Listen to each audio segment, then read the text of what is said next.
Muy buenos días, hermanos, amigos, que Dios les bendiga ricamente.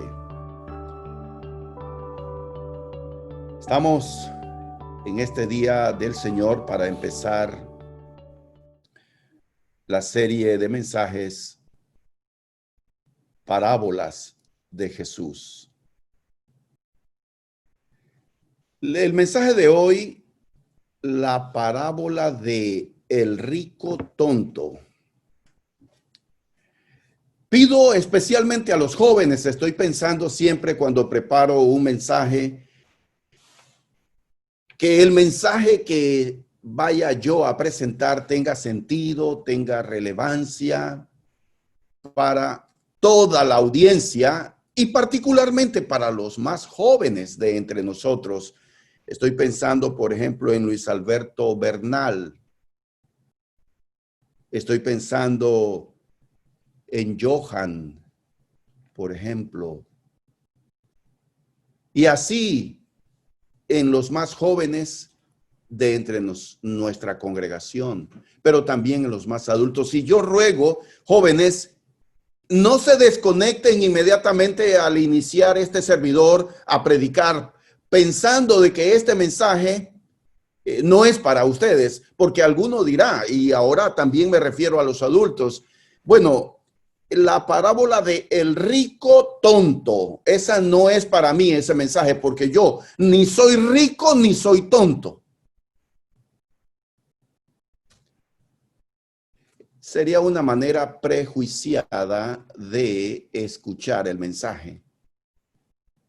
En realidad, ¿saben qué? Hay otra traducción de la Biblia en castellano que traduce, en vez de tonto, insensato. Entonces estuve barajando la posibilidad. ¿Le pongo por título el rico insensato o el rico tonto? Pero quizás me fui por la opción donde usé la palabra tonto y en realidad tonto suena como un eufemismo. Es una palabra que en nuestro lenguaje popular y común empleamos, pero no en el sentido bíblico. Por eso mantengan en su mente que la palabra tonto en este pasaje bíblico no es en el sentido, en el uso que nosotros le damos cotidianamente. El mensaje de hoy, el rico tonto, es un mensaje que no trata, escúchese bien, de finanzas o de dinero o de presupuestos, de tierras, de ganancias. El mensaje de esa parábola no tiene que ver exclusivamente con el ámbito económico. El mensaje va más allá. Por eso el mensaje es para ti, Johan Paz. Es para ti, Luis Alberto Bernal. Es para todos ustedes, los adultos, hombres y mujeres. Es para todos nosotros el mensaje de la palabra de Dios. Y en vista de que es una parábola de Jesús, nuestros oídos deben estar aún más abiertos y también nuestro corazón. ¿Saben por qué? Porque vamos a escudriñar, vamos a disecar y a dividir palabra por palabra que salió de los labios de Jesucristo, nuestro Maestro. Por eso es relevante el mensaje de hoy. Abramos nuestro corazón, abramos no solo nuestros oídos y por un instante olvídense de este servidor que está frente a la pantalla o que ustedes están escuchando y concentrémonos 100% en las palabras de Jesucristo. Ruego entonces que nos enfoquemos en esta parábola del Señor. Vamos a compartir entonces las ideas, este mensaje en esta pantalla.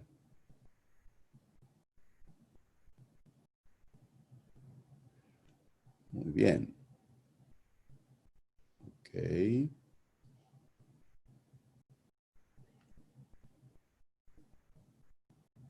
Ok, estamos teniendo unas dificultades para poner, compartir toda la pantalla. Ok, estamos listos. El rico tonto, Lucas 12, 13 al 21. Vamos a estar explorando las siguientes ideas. Esto es para que me puedan seguir, no nos perdamos en el concepto general. Vamos a hablar de la ocasión, es decir, para que podamos tener una comprensión del mensaje de la parábola, necesitamos ubicarnos en la circunstancia que motivaron que Jesús contara o relatara esta parábola. Hablaremos un poco sobre el contexto y eso nos va a ayudar a entender. De verdad que sí. Pero también estaremos enfocándonos en cuáles son los propósitos que tuvo Jesús al contar esta parábola. Recuerden, el Señor cuenta o relata estas historias sencillas con verdades espirituales a fin de cumplir propósitos específicos. No son historias para entretener a su audiencia.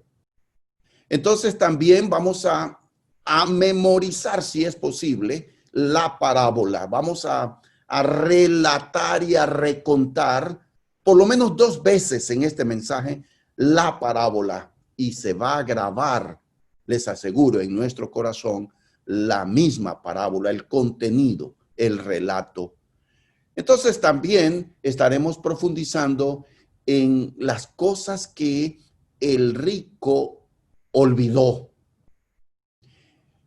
Y finalizaremos extrayendo las lecciones para nuestra vida y también las conclusiones finales de esta parábola.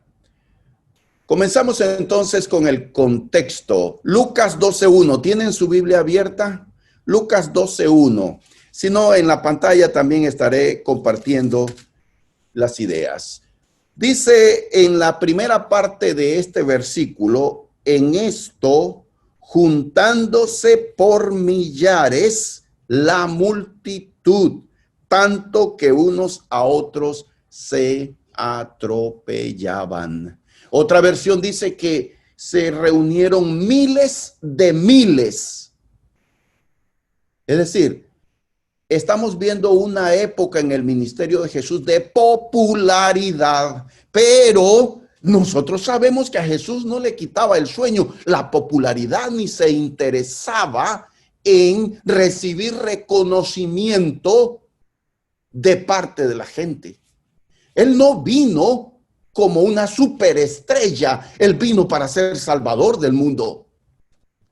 Sin embargo, la gente se juntaba por millares y Jesucristo aprovecha la oportunidad para hablar y predicar temas impopulares. Entonces, Jesús ve a la multitud y él va directo y al grano, tocando temas que la gente no quiere oír. El apóstol Pablo profetiza los eventos finales y dice que la característica de la gente momentos antes o tiempo antes de la segunda venida de Cristo y del fin del mundo será que se amontonarán las personas queriendo oír, pero queriendo oír lo que desean escuchar, lo que les agrada, teniendo comezón de oír, se amontonarán y vendrán falsos profetas que sencillamente van a satisfacer lo que la gente quiere escuchar. Sin embargo, Jesús fue directo y al grano.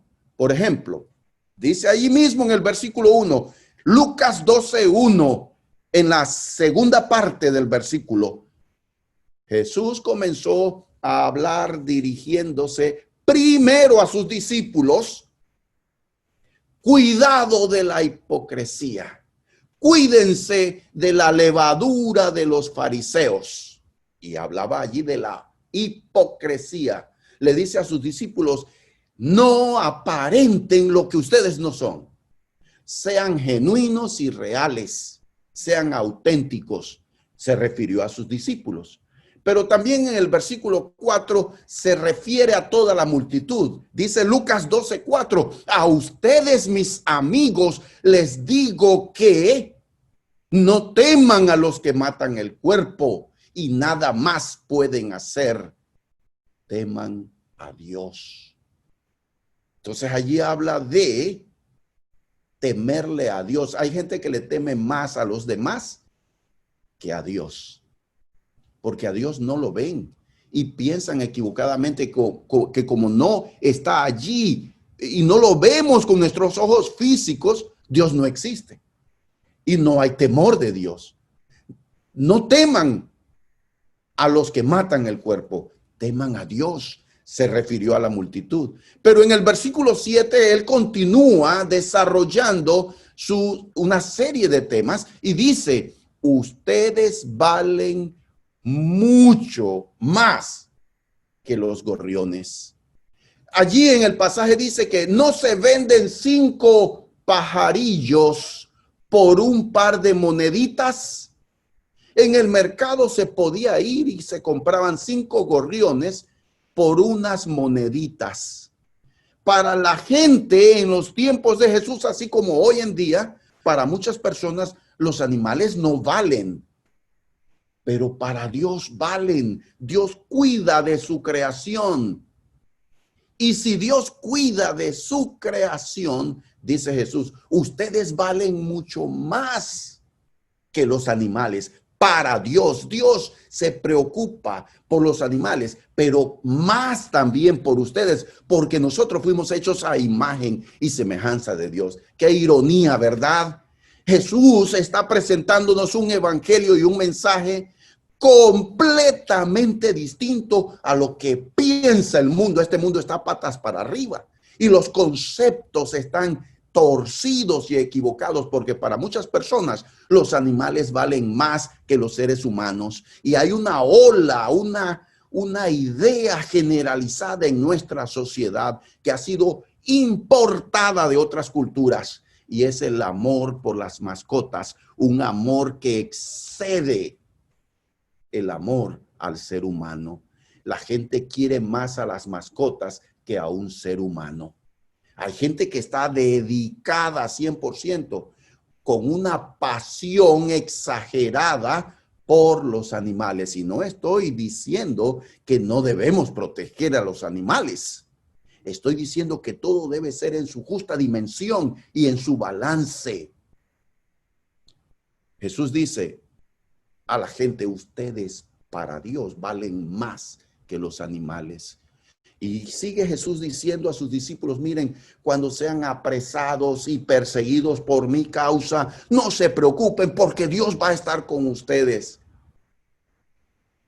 Les aseguro que cualquiera que me reconozca delante de la gente, dice en el versículo 8, yo también le reconoceré delante de mi Padre. Pero al que me negare delante de los hombres, yo también le negaré delante de mi Padre. Noten, ¿están todos ustedes concentrados y están siguiendo el hilo del mensaje de Jesús? ¿Están tomando nota? ¿Están concentrados en la palabra de Dios? Y les hago esta pregunta porque entre la audiencia, muchos apenas se pronuncian las primeras palabras, se desconectan. Y pierden el hilo y pierden la concentración, porque la primera batalla cuando abrimos la Biblia y estamos escuchando la palabra de Dios es la batalla por el control de la mente. Vienen y circulan muchas ideas que nos distraen y que nos roban la concentración. La primera batalla que tenemos que ganar cuando estamos escuchando la palabra de Dios es la batalla por el control de la mente, y es para concentrarnos en el mensaje de Dios. Porque entre la audiencia, alguien sale, levanta la mano con una petición fuera de lugar.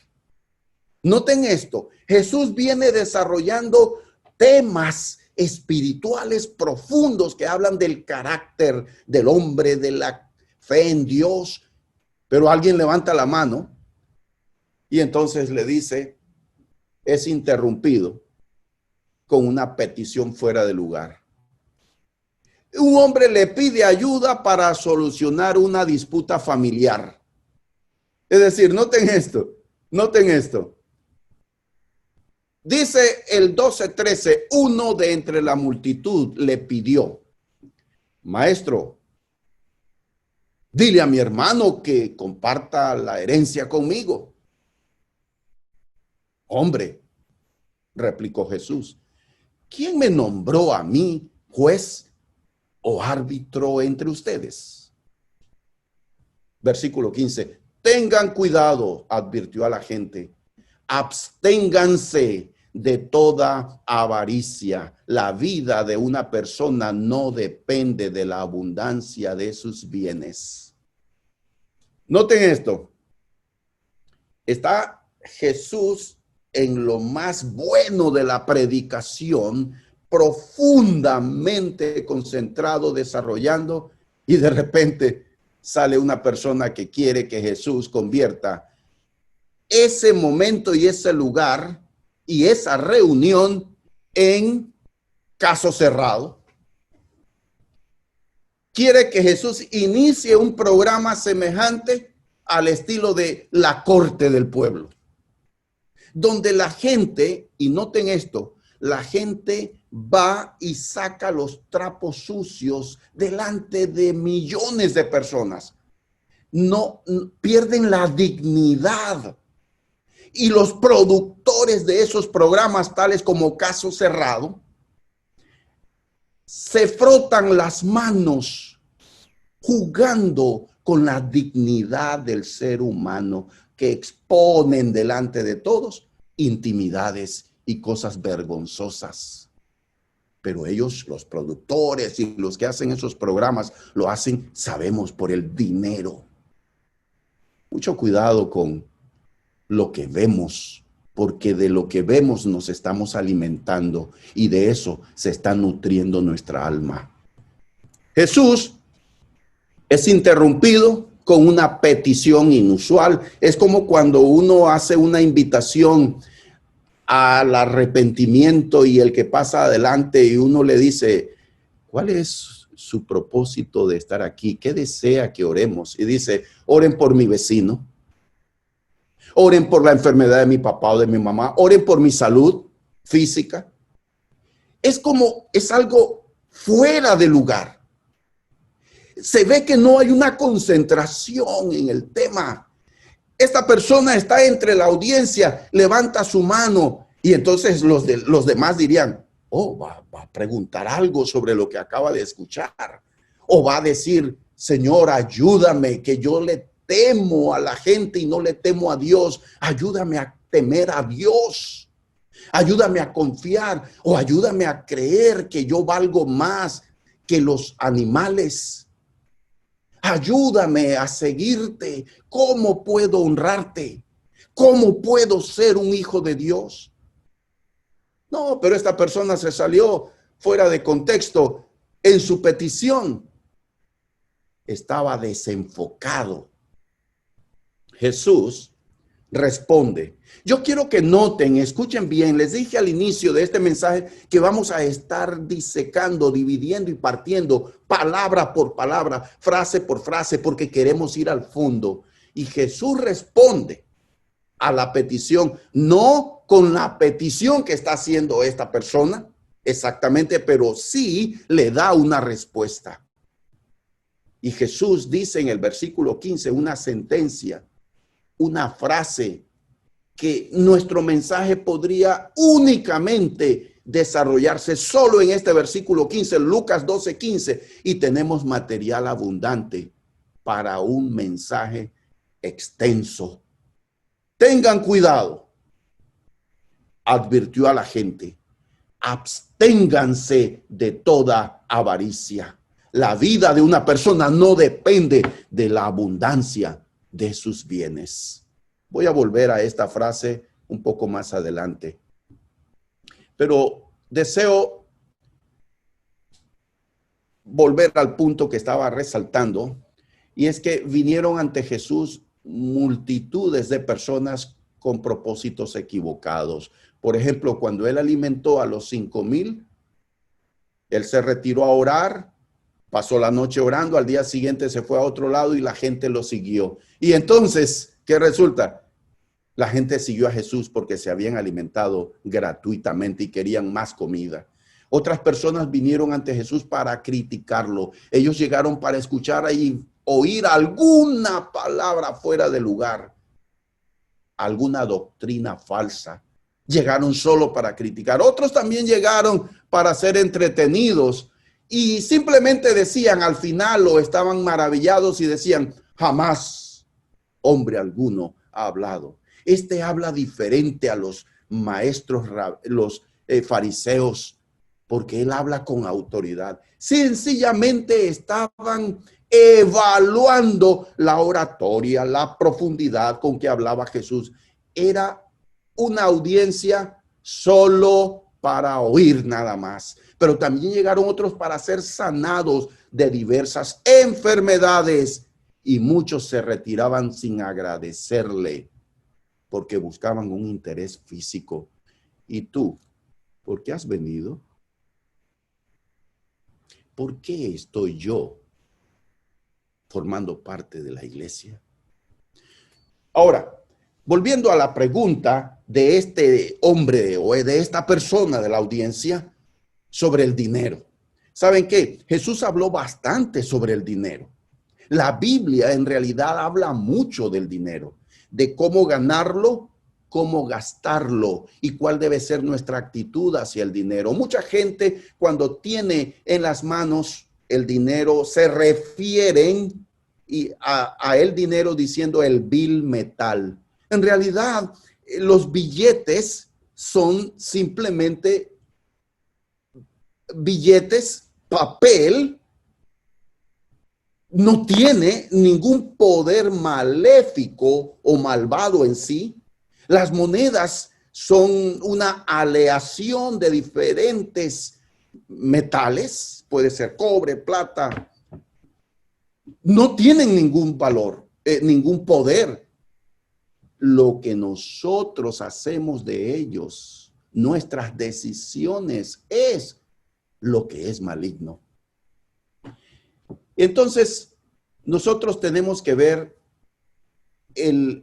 la petición. Vamos con la petición que hizo este hombre y la respuesta que hace Jesús, da Jesús. Miren, el corazón del problema es el problema del corazón. Jesús responde de una manera extraordinaria. Por eso es nuestro maestro, el maestro de maestros.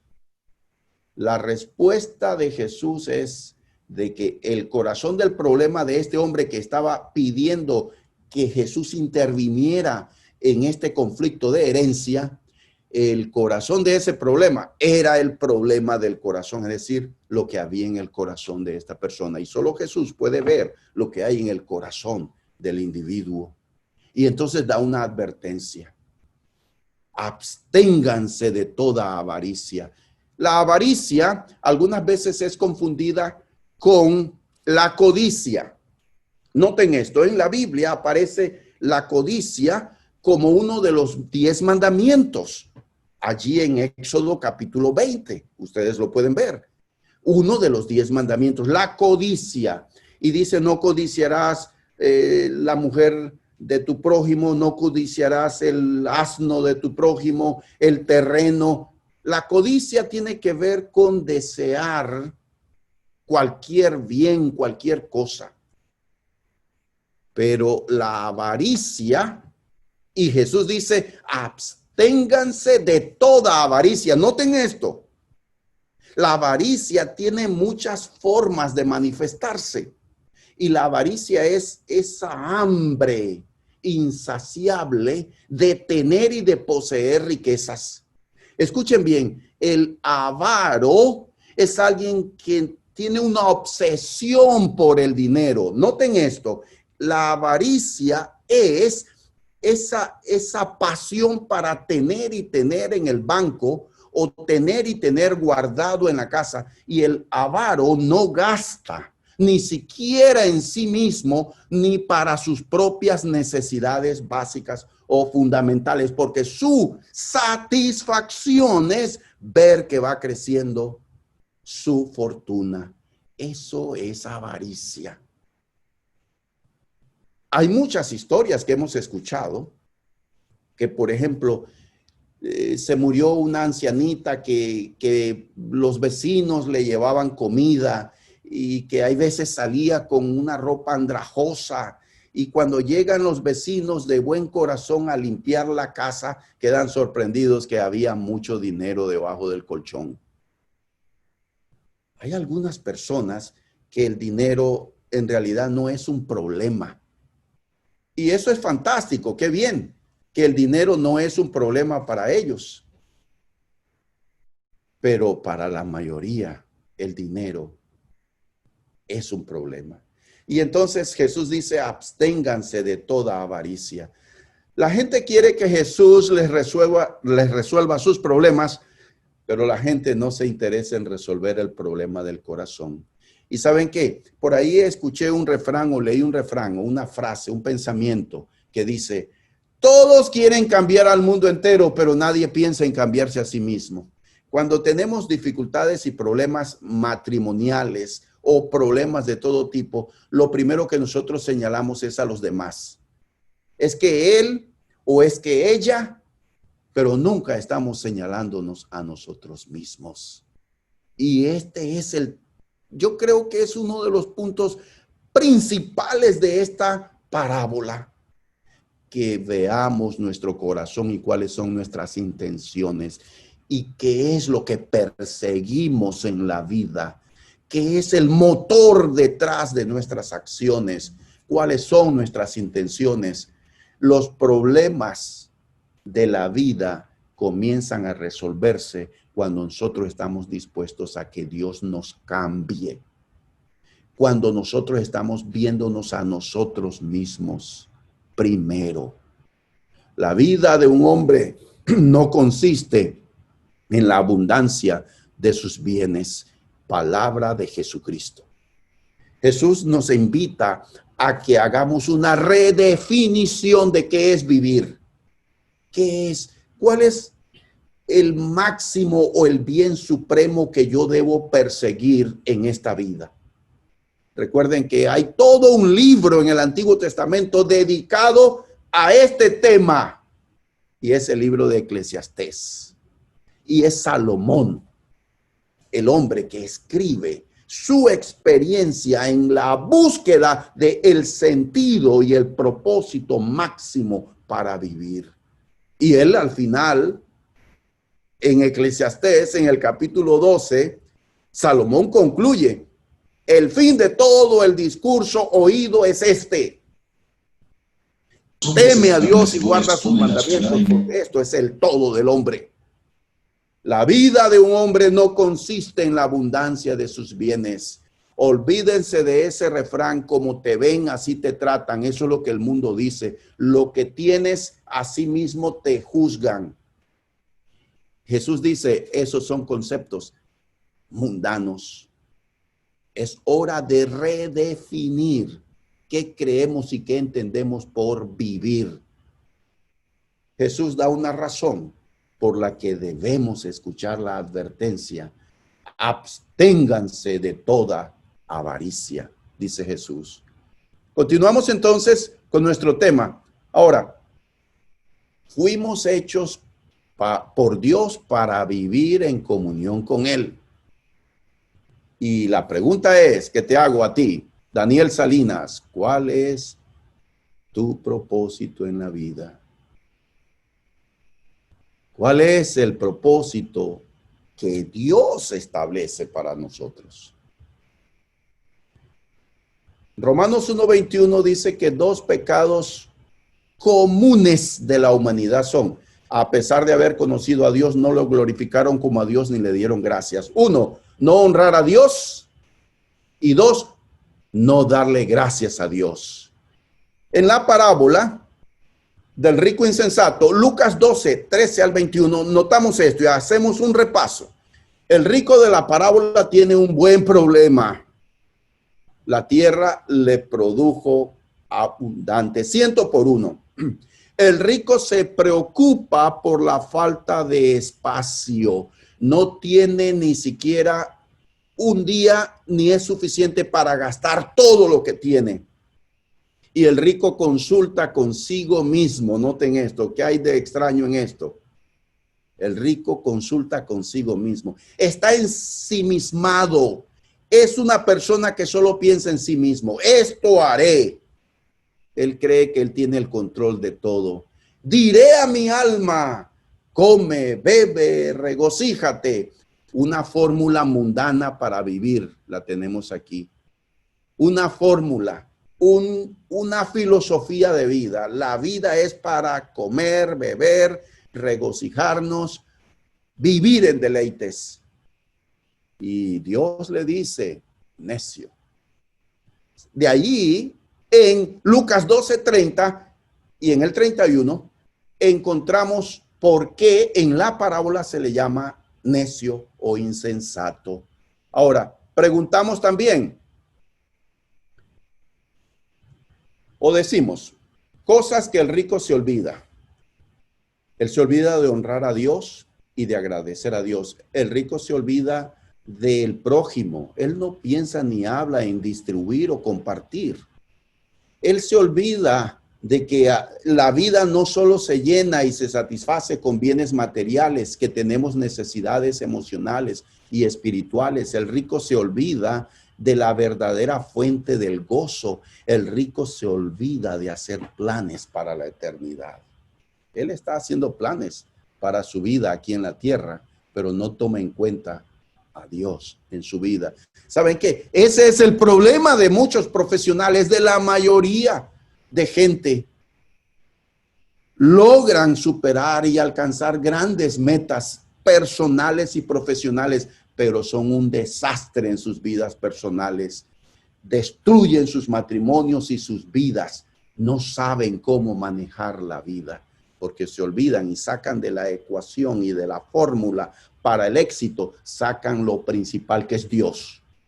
Y lastimosamente eso pasa con muchos de nuestros jóvenes, y es algo que mi esposa me recuerda constantemente. Vemos a nuestros jóvenes crecer y asistir a la iglesia, y que van a la universidad y que obtienen un título universitario, y una vez que han obtenido un título universitario se olvidan de Dios y de la iglesia y no los vemos más.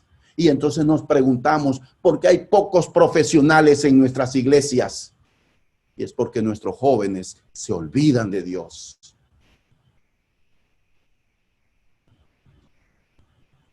Lecciones que tenemos que aprender.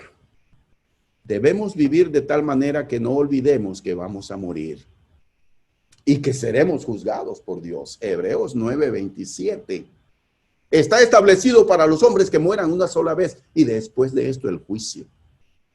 Ahora, ¿por qué Dios le llama necio o tonto, insensato a este hombre? No habla de incapacidad intelectual, sino moral. La palabra tonto, insensato, no tiene que ver nada con falta de comprensión o de intelectualidad. Habla de decisiones equivocadas, de un juicio de una percepción de la vida misma equivocada. El rico es egoísta, solo habla de sí mismo, consigo mismo. El rico no reconoció a Dios. El terreno de un hombre rico le produjo una buena cosecha. Miren cómo inicia Jesucristo la parábola. El terreno de un hombre rico. Miren, él ya era rico. La parábola no habla en contra de la riqueza. Es decir, no, ser rico no es un pecado. El problema es dónde está el corazón. El hombre ya era rico. Y el terreno produjo una gran cosecha. Ahora el hombre, él puso el terreno, él pagó, pero hay factores que no estaban en su control. La tierra produjo porque Dios bendice la tierra. En tercer lugar, este hombre es tonto, es insensato, porque establece metas equivocadas y porque sus motivos eran equivocados. Cuando hagas planes y establezcas metas en tu vida, recuerda que debes tener motivos correctos. Ahora, en el diálogo, en el monólogo, mejor dicho, en el monólogo que tiene el rico, él habla de muchos años. Pero hay un contraste con lo que Dios le dice esta noche. El rico está pensando en muchos años de jubilación, pero Dios le dice hoy, esta noche. Lucas 12:16, el terreno de un hombre rico le produjo una buena cosecha. Noten, hay dos tipos de pruebas en la vida. La prueba de la prosperidad y la prueba de la adversidad. La prueba de la prosperidad es cuando todo marcha bien, cuando tenemos bonanza, cuando hay abundancia, cuando tenemos promoción, éxito en la vida. ¿Sabes qué? Es muy difícil pasar la prueba de la prosperidad porque nos olvidamos de Dios. La prueba de la adversidad es todo lo opuesto. ¿Y qué ocurre cuando estamos pasando por dificultades, por prueba de adversidad? Escasez, necesidad, penurias, enfermedades, tribulaciones. Nos aferramos a Dios. Cuidado con la prueba de la prosperidad. Lucas 12:17 se dijo a sí mismo, ¿qué voy a hacer? Y aquí hay un monólogo donde él habla de mí, mis. Él solo habla de sí mismo. No tengo dónde almacenar mi cosecha. Y saben que todo lo que tiene este hombre es dinero, porque él no tiene familia, él no tiene amigos. Pobre hombre rico. Lucas 12:18, tiraré abajo mis graneros y construiré unos más grandes. Así tendré lugar suficiente para almacenar todo mi trigo y mis otros bienes. Luego me pondré cómodo y me diré a mí mismo. Noten esto. No agradece a Dios, no consulta con Dios, no piensa en nadie más que en sí mismo. Y el rico tenía una falsa seguridad.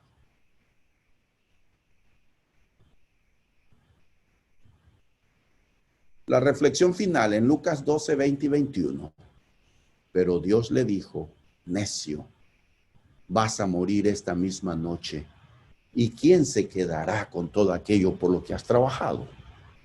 Así es, noten esto, la aplicación que hace Jesús. Toda la historia, Jesús dice, así es el que almacena riquezas terrenales, pero no es rico en su relación con Dios. Es un necio. El fin de todo el discurso oído es este: teme a Dios y guarda sus mandatos, porque esto es el todo del hombre. ¿Cuál es el objetivo de tu vida? ¿Qué es lo que mueve mi vida, mis acciones, mi día a día? Si no es Dios, entonces eres tonto. Les invito a reflexionar y a reordenar nuestra vida y nuestros valores y que le demos más importancia a lo que tiene en realidad más importancia, la familia, nuestra relación con Dios, nuestra salvación. Les invito entonces a reflexionar en esto. Que Dios les bendiga.